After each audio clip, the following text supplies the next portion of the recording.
depuis 2020, j'ai entrepris avec les services de la CIRES une démarche qui consiste à récupérer le foncier qui n'était pas forcément exploité jusqu'à présent pour l'optimiser, l'aménager et de nouveau le rendre disponible à des acteurs économiques qui souhaitent ici s'implanter ou tout simplement se développer.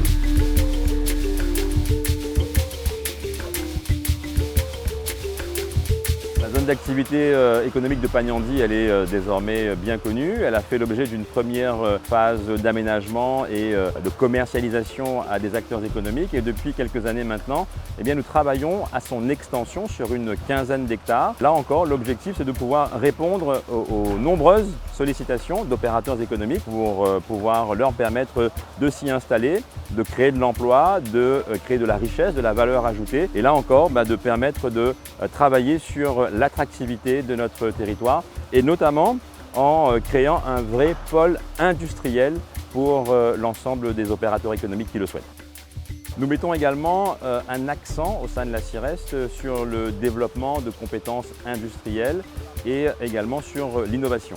Par ailleurs, nous encourageons fortement l'adoption de nouvelles pratiques et en faveur également des technologies innovantes pour nous positionner ici sur notre territoire comme un leader de la transition industrielle verte.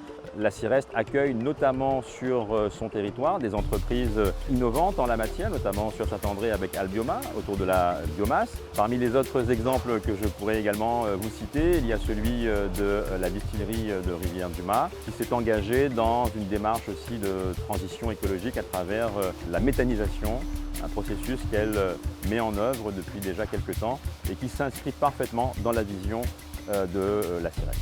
Donc, ce que vous voyez ici, ce n'est qu'une partie de notre vision à long terme. En libérant du foncier économique, en optimisant nos ressources, en soutenant l'innovation, nous ne faisons pas que préparer l'avenir. Et donc l'objectif à la fin de cette démarche, c'est de pouvoir recréer l'attractivité de notre territoire, de nos communes, pour accueillir davantage d'entreprises.